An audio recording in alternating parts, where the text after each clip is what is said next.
This is August the 25th, 2015. You are tuning into a special edition of the Techology Show. What? Do not adjust your sets. I'm Tony Casey. And I'm Heath Mulligan. Yeah, I'm behind the controls back here.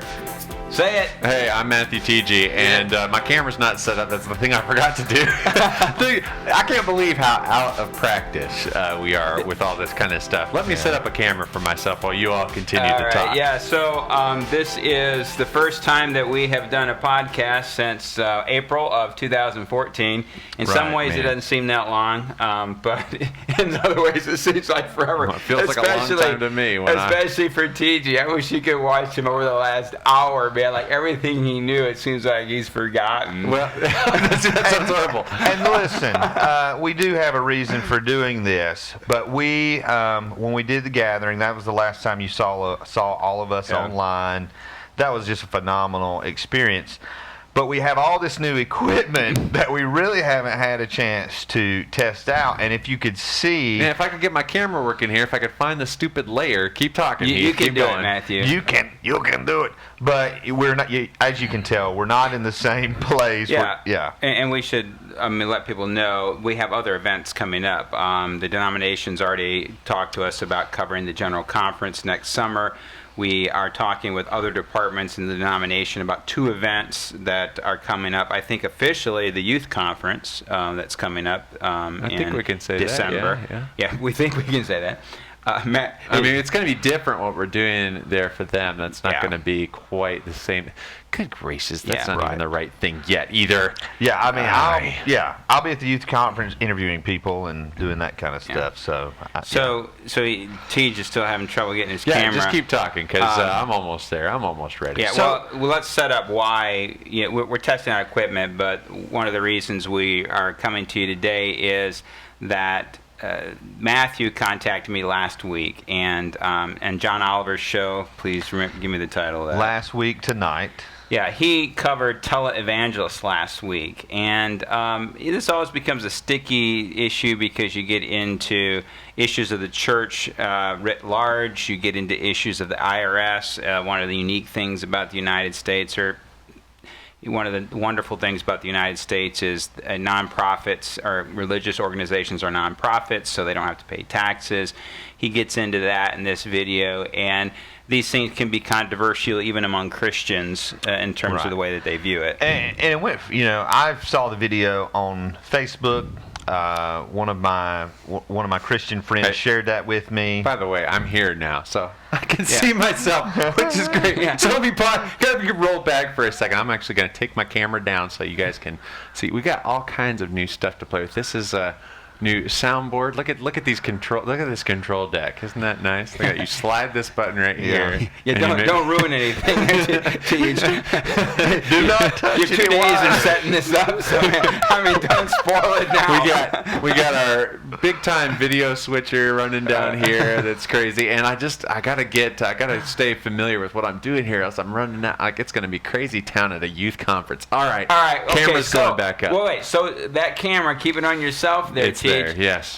So when you contacted me, what was your interest? Why did you want us to get together to talk about this? I loved the way it was presented, with the exception of the bad language, right? Right. I mean, there's certainly lots of language in the show, but it's this topic that he brought up about churches, well, things labeled as churches. That's even such a tough label for us to use, and we'll talk about that today, and how money works, and charlatans.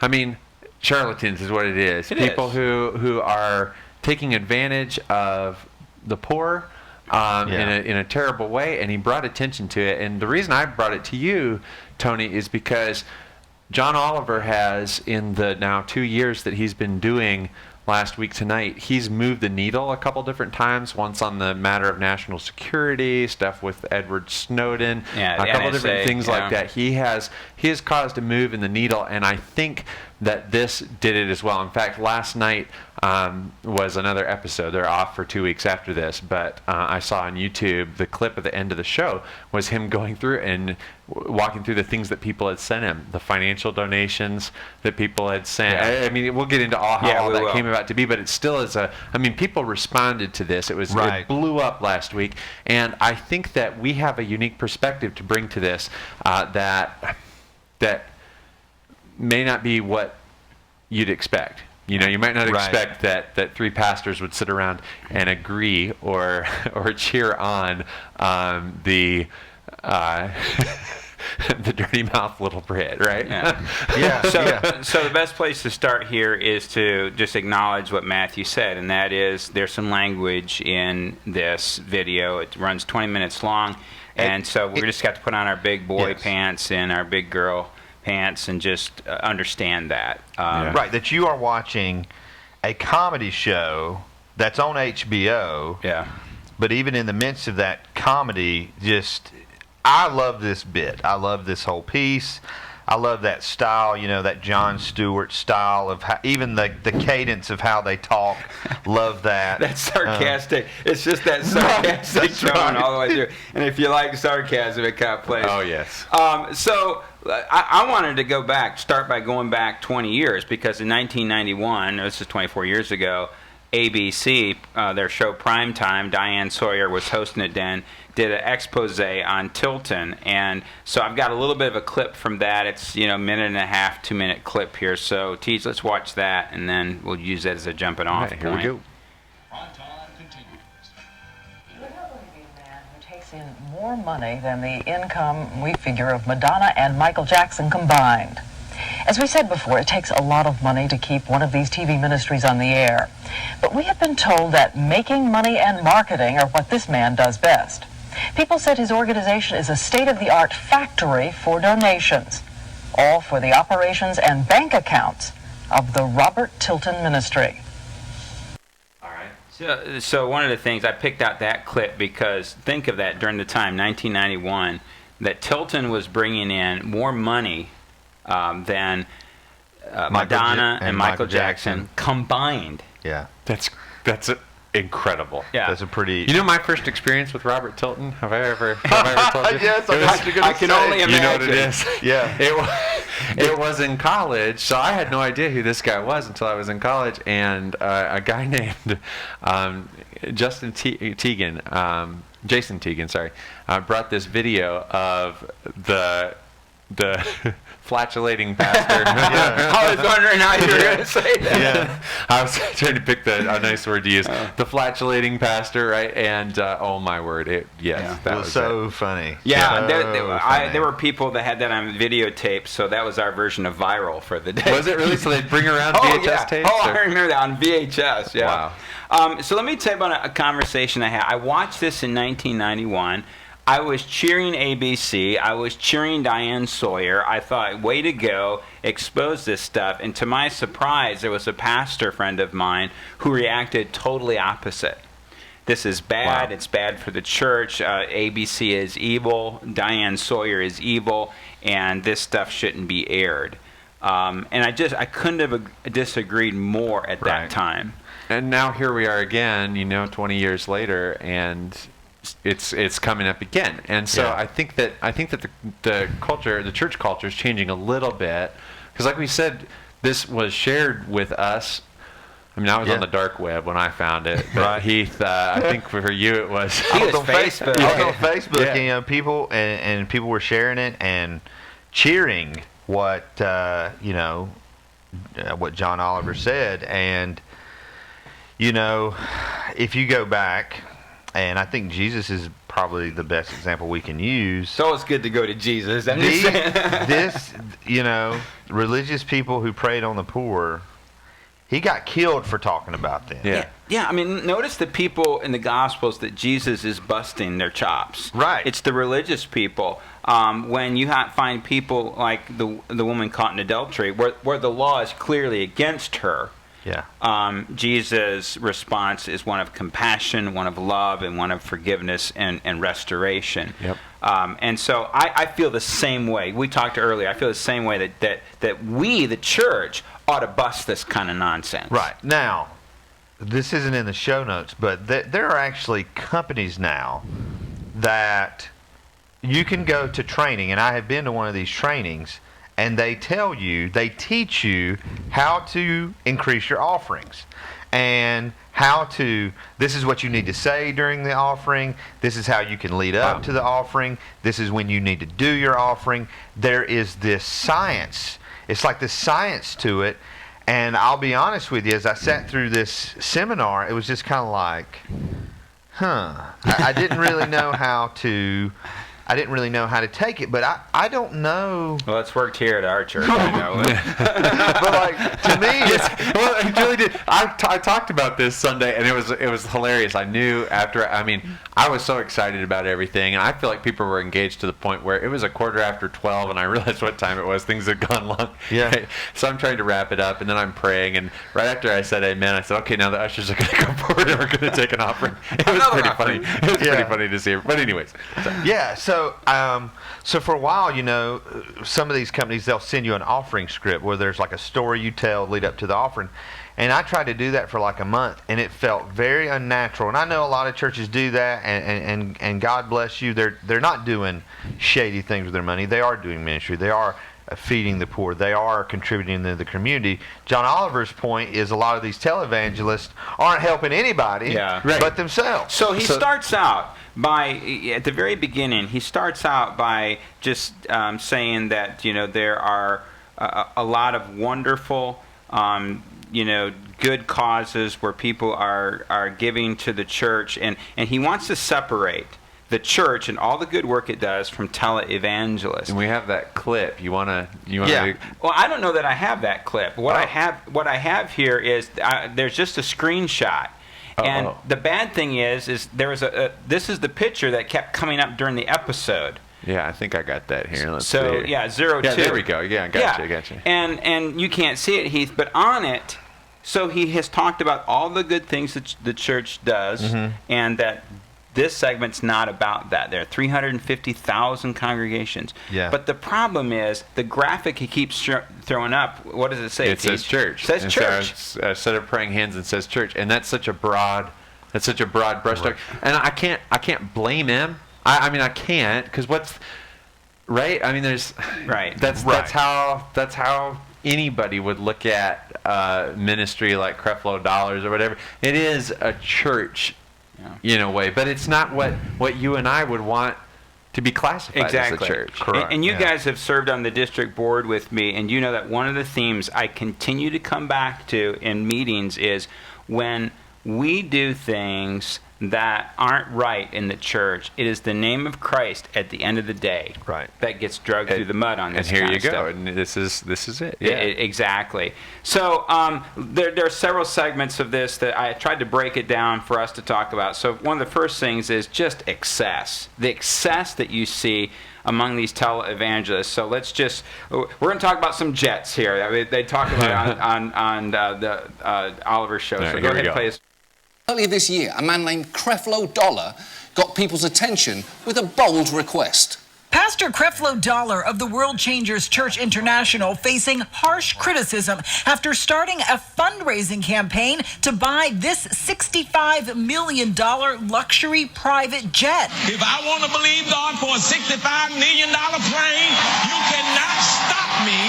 You cannot stop me from dreaming. Earlier this year, a man named... Again, sorry, there we go. Can't stop Creflo Dollar from dreaming. And if he wants a $65 million jet, you can stop him from dreaming. Like, that's my, here's the deal is,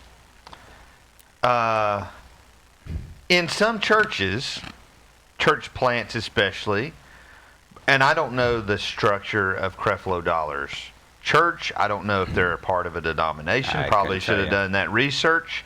In a lot of churches, especially church plants, the pastor has a wide range of powers, including what he would spend money on.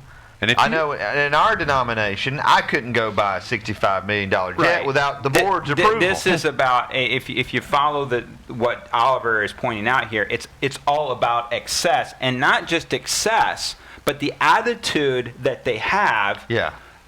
So let's listen to the next clip here, Yeah, because this this is takes good. it to another level. Money to buy a beautiful Cessna Citation jet, cash. And since there's so much jealousy in this room tonight that I can feel over this, a few weeks later, I bought another one worth 3 times what that one was. Cash. Act happy over my blessing, folks. He says, "Act happy over my blessing." I like that he's like, and since there's so much jealousy in the room, let me tell you, I bought another jet. I got 2 jets now. What? Yeah. This reminds me of when, I'll be honest with you. When I was younger, I grew up in poverty, and so when I got my new shoes, I was proud of my Kmart tennis shoes, Right. And this reminds me of the kid who comes up with name brand tennis shoes, who's just trashing you. Yeah. I mean, it really does. It seems that petulant. Bullying is what you're saying. Like it's. So- the What in the attitude world? is one of, Yeah. a bully. So Donald Trump is running for president, and he flies around in a jet that has his name on it. But the thing is, Donald Trump he makes his money through businesses.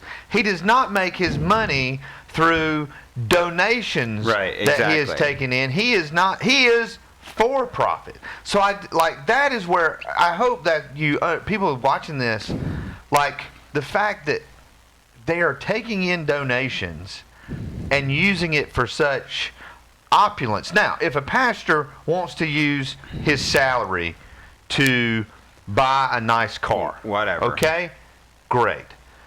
But to I mean, you should have seen the Ferrari Heath pulled up in today. I remember one time going to a conference, he pulled up in a Hummer, man. I did. Again, the point, and we're going to funnel down here because we're going to get to things like healing, the prosperity gospel, and Yeah. then we're going to end up at the IRS. And the point is how they make this money and that it's all tax exempt. How do you justify a $65 million jet when the ministry's paying for that? Right. You have this guy Yeah. bragging about both of his jets. Why do you need 2 jets? In this, John Oliver, they research Copeland's ministry. Kenneth Copeland. And I've got some clips from that where he's $20 million jet. He said it's for ministry, and they busted him on, hey, you're using this for a ski trip in Colorado. His response is, well, but I reimburse. And then Oliver says, okay, he reimburses the ministry for that, but where is Copeland getting his money? Right. It's from the same contributors, man. It is called money laundering is what it is. It's like a shell game, So I spent a couple of days. We had to go to the doctor in Atlanta, Georgia. We had to go to the doctor. I just ended up being in Atlanta 3 days in a row. And there's a church called Free Chapel, pastored by a guy named Jensen Franklin, who was not part of John Oliver's report. And I'm not saying this against Jensen Franklin. I'm just telling this as a story, as a factual story. But he has his church in Gainesville, Georgia, and then they planted a church in Irvine, California. And he was going to preach at one, and then they were going to telecast the other one. They said, no, Pastor, we really want you here. And so from what I know, they had the money to do this, and he and his family, that he preaches Sunday morning in Georgia. They get on a plane, and he does the Sunday night service in California, and then does other business maybe Monday and Tuesday, and then they are back in Georgia. That's just, I mean, even that I have a hard time wrestling with. I really and do, that's why I because wanted to bring I it have a up. hard time wrestling with it, but I can separate it really quick, and that is this. If he's not a televangelist, if these 2 local congregations have worked this out, then you know directly where that money is going to. The problem we have here, our next segment is seed faith. And so these guys have glommed onto this, and so $1,000 is like the magic number here. And with seed faith, what they're saying is that, like, you put a little money in, Right. it'll grow and mature, and it'll come back to you in a harvest. And the Scripture does talk about, right? Yeah, Right. put that God one says little that. kernel of corn in the ground, and all of a sudden And you get I brought hundreds this of up kernels. Sunday, and I told the congregation I stole a little bit from the pastor at Mariners Church, also in Irvine, California, by the way. What is this guy's name? I know it. it'll come to me in a second. But anyways, if you could put $1 in the offering plate and get $100 back, who wouldn't put $1 in the offering plate, right? Right. And so I put $10 in there, right? I'll give a $10 offering that week. But that what God is talking about there isn't always a 1-to-1 return or even a 10-to-1 financial dollar return. Exactly. It's so much beyond that, but that's not how these guys treat it. So you ready to run a clip of run that? this next clip All here. right, here we go. All you've got is $1,000. Listen, that's not enough money anyway to buy the house. You're trying to get in the apartment. You're trying to buy the house. That's not enough money anyway. You get to that phone and you put that seed in the ground and watch God work it out.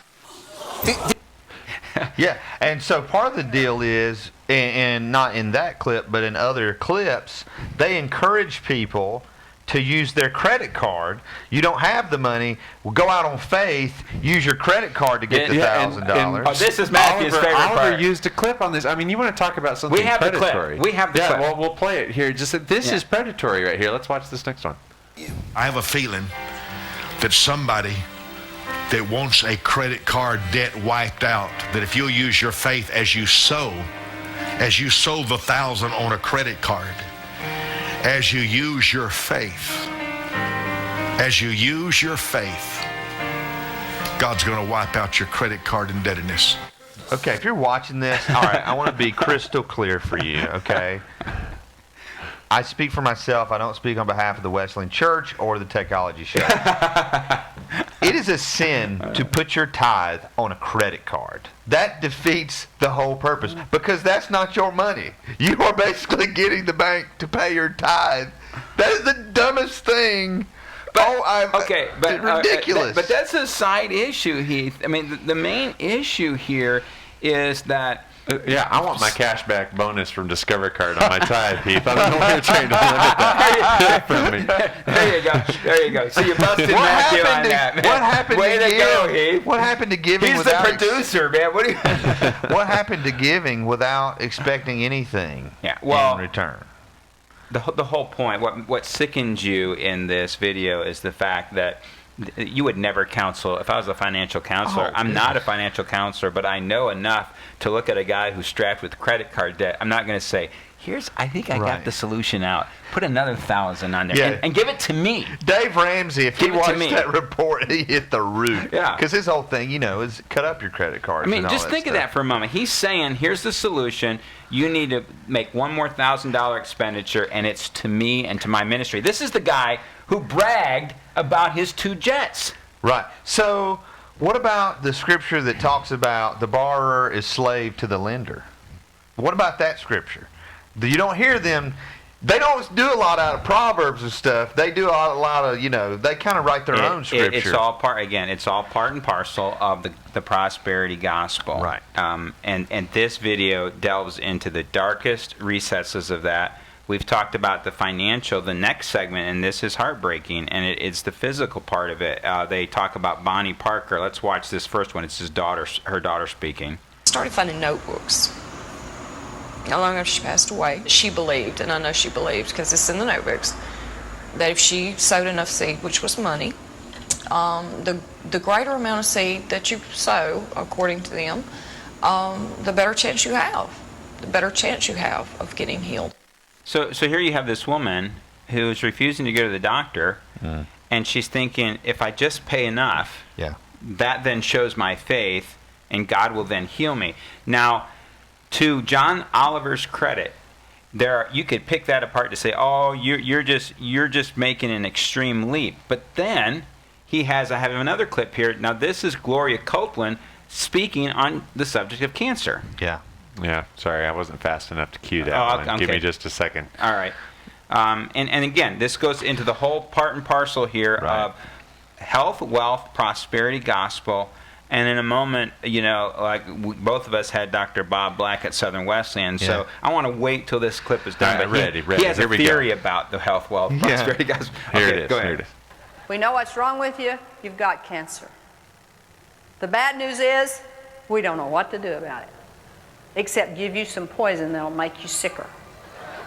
Now, which do you want to do? Do you want to do that, or you want to sit here on Saturday morning, hear the Word of God, and let faith come into your heart and be healed? Hallelujah. Okay, and the reason he picks out the Copeland ministry is because this is the ministry that Bonnie was giving money to. Right. The whole time. So I remember maybe in college watching Oral Roberts on TV, and he had been sick. He'd had a pretty severe illness. And he's telling the story. He's like, I told my wife, his wife was like, well, what do we need to do? He says, well, you know what? If I really want to be healed, we need to write a check. And she said, well, for how much?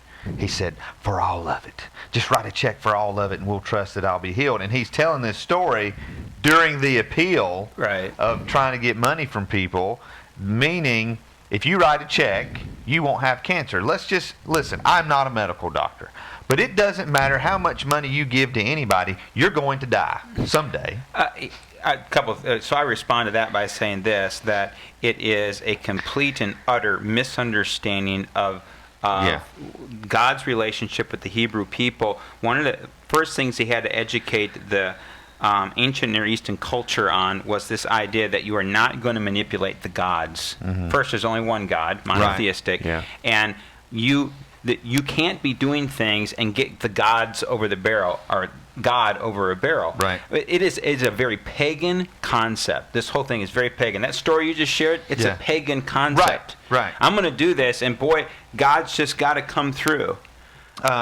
We've talked about Rob Bell, and I don't want to debate him, but he did a tour, and one of his best videos, I thought, was called "The Gods Aren't Angry," and it was based on that thing that, back in the day, when people, if there was a drought and you needed rain, you had to make a sacrifice. And then if it did rain, you had to make another sacrifice because the God did what you wanted to do. So this fact that Jehovah kind of broke that whole system is just amazing. But now these guys are trying to bring that system back. And can we talk just a moment here about the irresponsibility of her comments? Right. So, I mean, you and I know people where they've been diagnosed with prostate cancer, breast cancer, and we know this, that in our culture today, if those are caught early, you are going to survive. Yeah. You're going to live a long life. And her comments are absolutely irresponsible at that point. Right. Tell the Dr. Black story. So Dr. Black, I had in the show notes here, I said Dr. Black, I put Dr. Robert Black, and you said, Bob Black? Our Bob Black? Yeah. Yes. Professor, I mean, just a well-known guy in the denomination. Professor For anybody Church who's non-Wesleyan. Yeah. He's authored a couple books. Many of you may have his books on your shelf. And we all had him in college. Yeah, I think all three of us shared him as a professor. So he was talking about this, and you both have had him. He's not a really animated man. He just puts it out there. But he got going on health, wealth, prosperity gospel, and he keeps getting a little more emotional. I'm watching with interest, and finally he says this: "It's a damnable doctrine." And I said out loud, "Ooh!" And he looks at me and goes, "Well, it is, Casey. It's a damnable doctrine." Yeah. And he said to look at someone who is physically suffering, and then to turn around and say to them, it's your fault because you don't have enough faith. Yeah. It's a damnable doctrine. So here's where people begin to get scared with a show like this. Now, when you get into this area of the IRS. And so I've got several clips here. Should we break down why people get scared, or why the church gets scared, why the person would say that it wasn't right for, I mean, we disagree with this, but why it wasn't right for Oliver to do what he did and say what he said?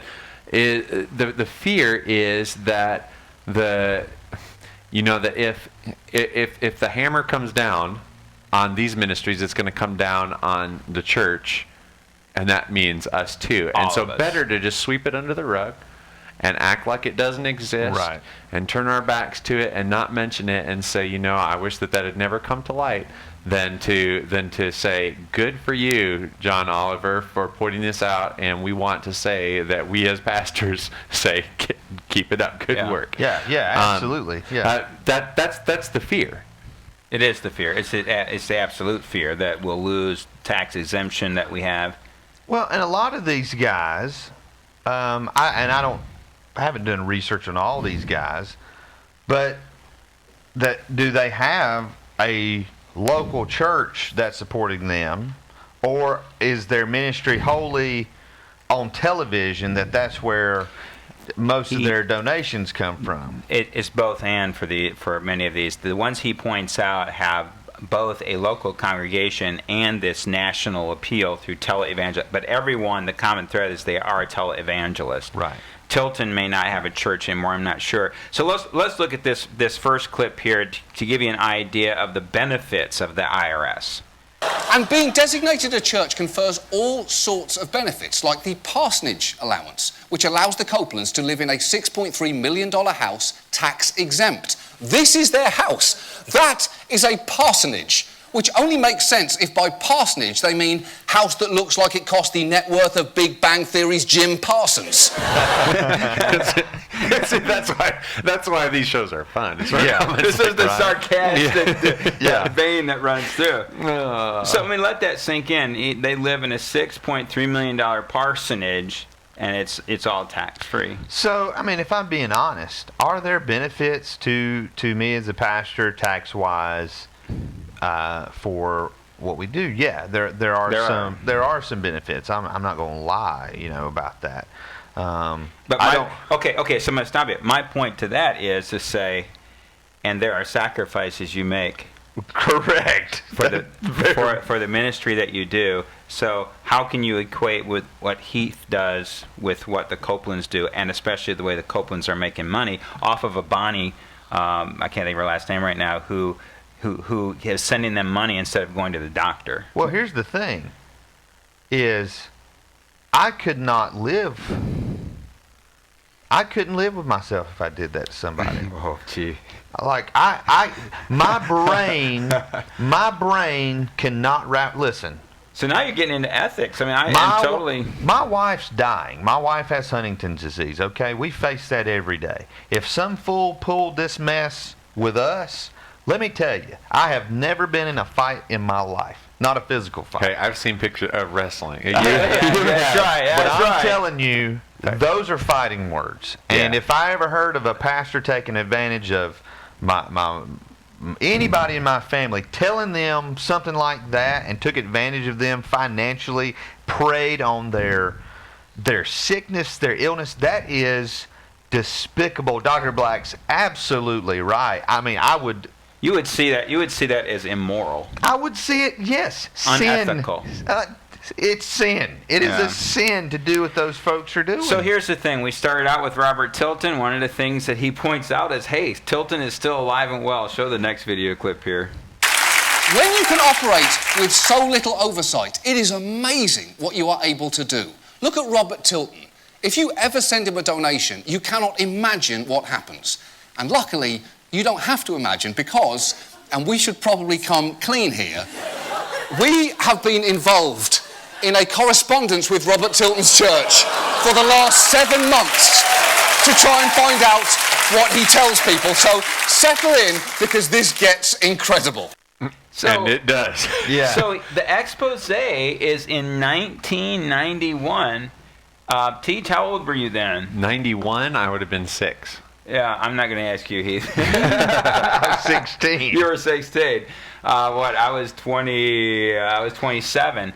Here we are in the year 2015. This guy is still around, and he's operating with freedom. And Oliver's point is all with the permission and the blessing of the IRS. And it's letter after letter. Well, that's the next clip. Okay, Go ahead and okay. show the next clip here, because this now shows you the journey that Oliver's on. Here we go. As of tonight, I have sent him $319 and received 26 letters. That's almost one a week. And again, this is all hilarious until you imagine these letters being sent to someone who cannot afford what he's asking for. The kinds of things that are in the letters, which isn't in the clip, like Tilton sending outlines of his foot, and it's like, now draw your foot on this piece of paper and send it back with some money, and I'll bless you, and some prayer cloths and little things of oil to pour over your money, and he'll send money, a dollar bill, a check, but always send it back with more. So I think the first one he sent like $5, and they sent him $1 back and says, hey, add to this $1 and send it. send it back to us. And then there was one that he kept $1. I'm keeping this $1. He's like, we'll see what he And thinks. what did he say? That he just followed directions, and so in a 7-month period, he sent $319. And one of that dollar that he kept came with a threat. Not Do you to rob remember that? God of the tithe. Right. Yes, It was. I forgot about that. That dollar that he kept came to him with the words that said, "And don't you dare keep this dollar. Don't rob God of his tithe. You don't want to know what would happen if you did." That's when he decided to keep the dollar. That's right. And so that's what makes the comedy of it, right? But that is a bully tactic right there. Yeah. That is essentially, chain letter. Right? Right. Yeah. Be sure to forward this on to 17 other people, or else, doom and gloom will come upon your house. This is a bully tactic that was just used. And so real people, which John Oliver's a real person, right? But real people are getting that letter. Yeah. With that same threat. And I go back to what I said a moment ago in the last segment, and that is now we're jumping into ethical, ethically, is this right? Or is it wrong? And of course, we feel like it's wrong, that you're getting into immoral ground. So here. I would wonder, we're talking about the IRS, we're talking about the law. I would wonder what the Postal Service would think about this. These transactions that are taking place. Maybe I shouldn't have watched The Firm. They were talking about mail fraud. I don't know. Well, the thing is, think of the U.S. Postal Department. How many pieces of mail are they handling daily? Billions? I have no idea. They're not watching Robert Tilton and what he's sending in. No, they're just happy to have the business. So another thing Oliver does to just bring home the point is he wants you to see how easy it is to set up a religious organization. So the next clip applies to that. And that is when I realised the message Robert Tilton was sending me was that I should set up my own church to test the legal and financial limits of what religious entities are able to do. So, that is what we have done. We filed paperwork last week establishing a church called Our Lady of Perpetual Exemption. And it was disturbingly easy.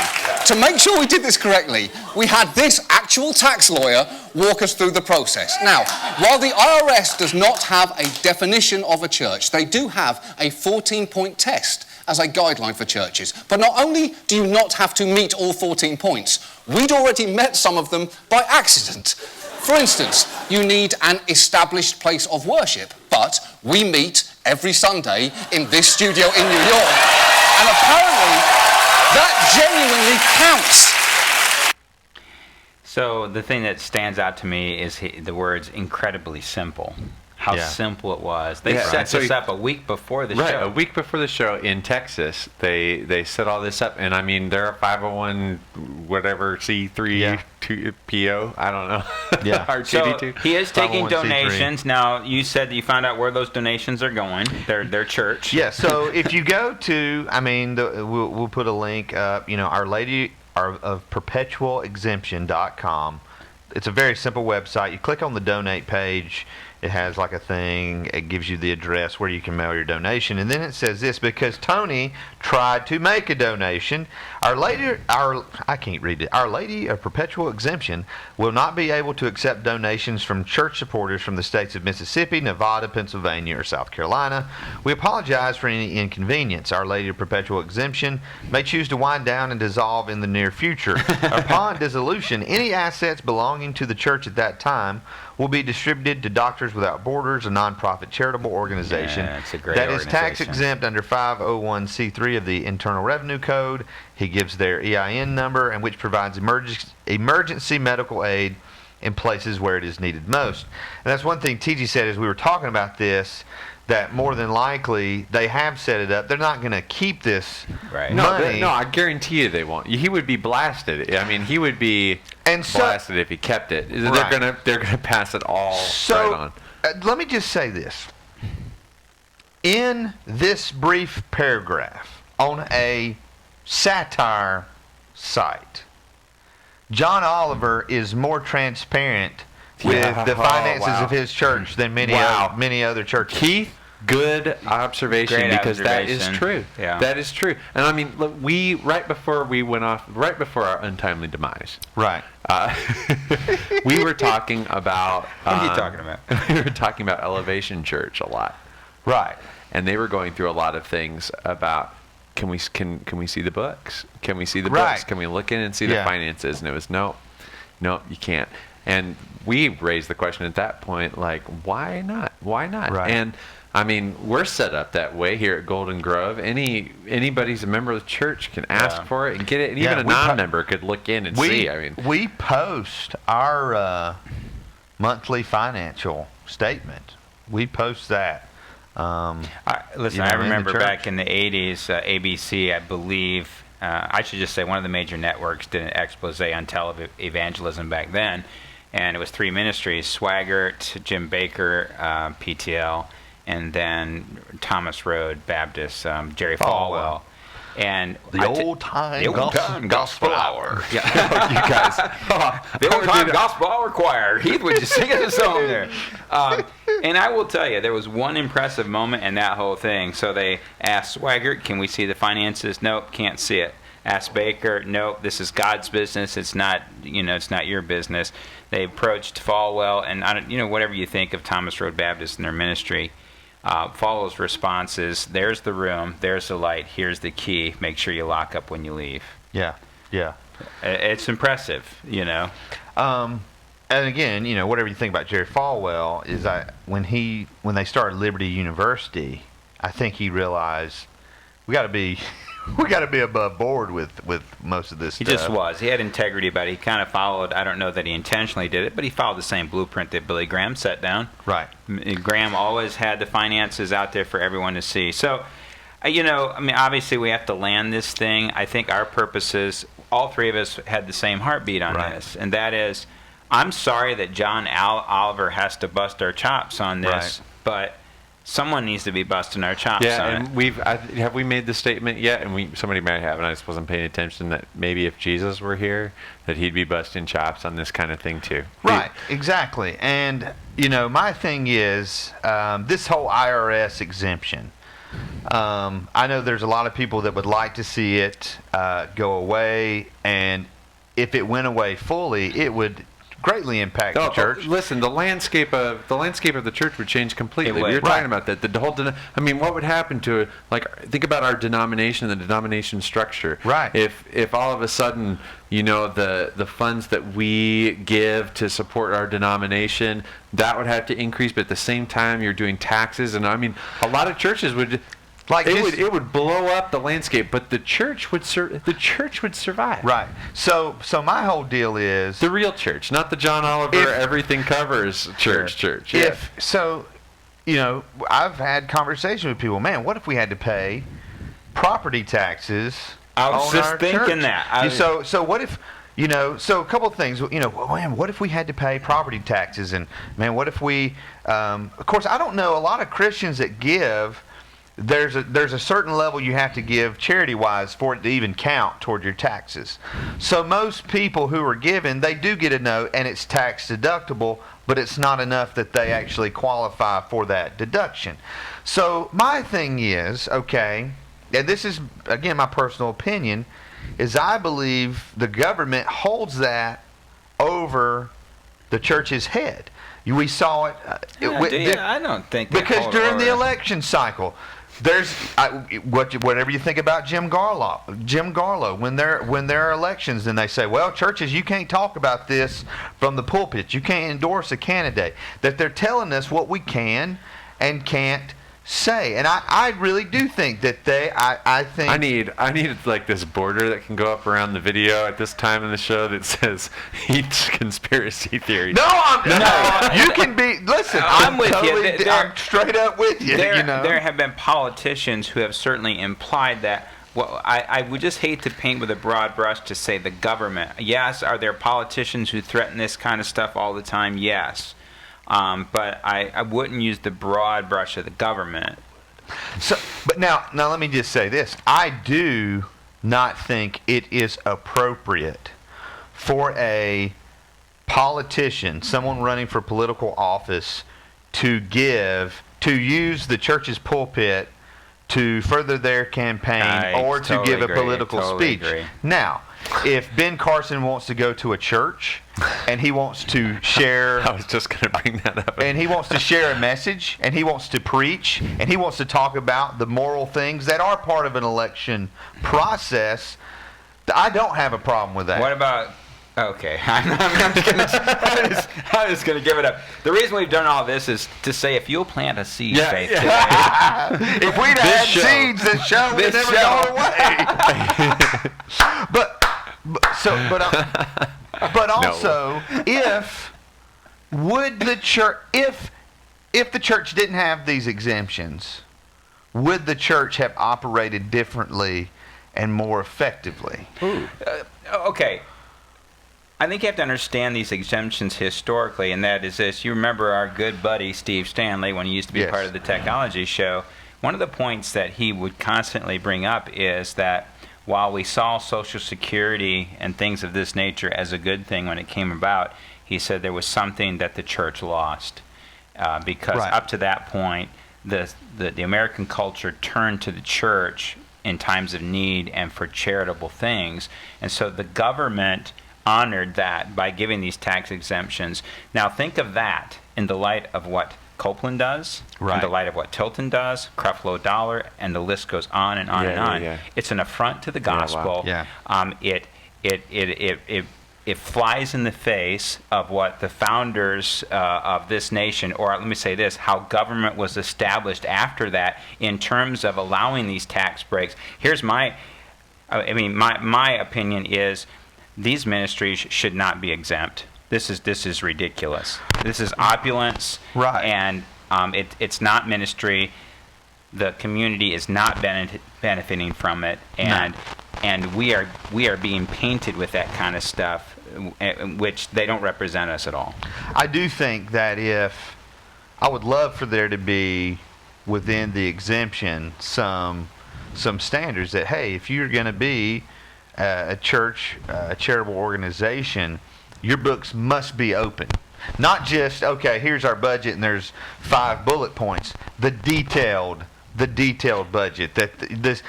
Because one thing, the secrecy. There was a whole Reformation because of the secrecy of the church. And it's like, why is it that the church wants to be secret about this things? Is part of what Oliver's arguing for, though. I mean, isn't that what you think, TG? And that in terms of that the IRS needs to be a little bit more specific about this. Yeah. I think that's where I think the needle will move a little bit because of him. I just really do. I get that sense that he's moved the needle in the past, and I think when you can set up a sarcastic religion entitled "The Lady of Our Perpetual." This is, and so the thing that I brought up with you is that if you roll back the clock almost 4 years ago now, Steve Colbert was doing the same thing with super PACs, and like saying, so here's how a corporation can give money to fund the campaign of a politician. And he was just trying to blow the doors off that to let people know that where do the dollars come from, and look how easy it is to set this up and do this thing and influence in these ways. And he moved the needle then on that kind of stuff. I don't know how much stuff changed, but certainly people, their ears were attention. He sure did. And I think that Oliver's gotten people's attention here too. Yeah.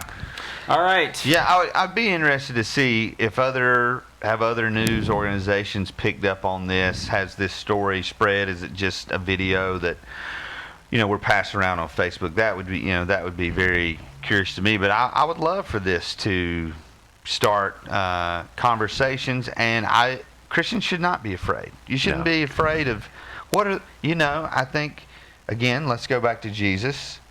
He said he would build his church and the gates of hell would not overcome it. So I'm pretty sure that the IRS isn't going to do anything to stop us. Yeah, he also walked in the temple and he turned over tables and he formed a whip and he was lashing out at people. And his most harsh criticisms were reserved for the religious system of his day because it shut out the very ones that God was trying to provide compassion and reach out in love. And these televangelists prey on the weakest among us. God help us if we can't at least call that out. Yeah. Well, good on you, John Oliver. John. Yeah.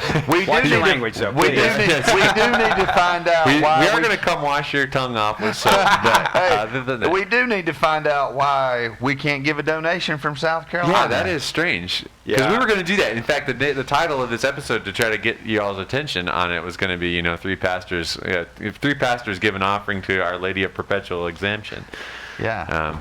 Now it's three pastors wanted. I don't know what the deal is. Because the next episode should be us investigating why we couldn't and charging the government with obstruction of our religious liberties. So join us next week. Same? No. So do we have any music to lead us out of here? We got nothing, dude. We got nothing. You want to sing a song from the old Gospel Hour? Let's see. You can find us on YouTube / The Techology Show. Yeah, or the Buffalo. The Buffalo. You know that song? Here we go. Maybe I do have this song. Hold on here. If you are watching this, we do thank you for joining us, and we hope that it just spurs on conversation in the group of pastors you hang around with, or in your Sunday school class, or a small study group. And if you got it, go ahead. No, go ahead. No, you. No, go ahead. No, you. All I was going to do is this. Oh. What? Oh. What a Never fail. mind. I don't have anything. You can go to missionaldiscipleship.com and download the Groundswell podcast while we're waiting to re-up our contracts with the Techology Show. Or you can do the Seed Faith thing. Just do either one. All right. Thanks, everyone. Yeah, bye. Goodbye.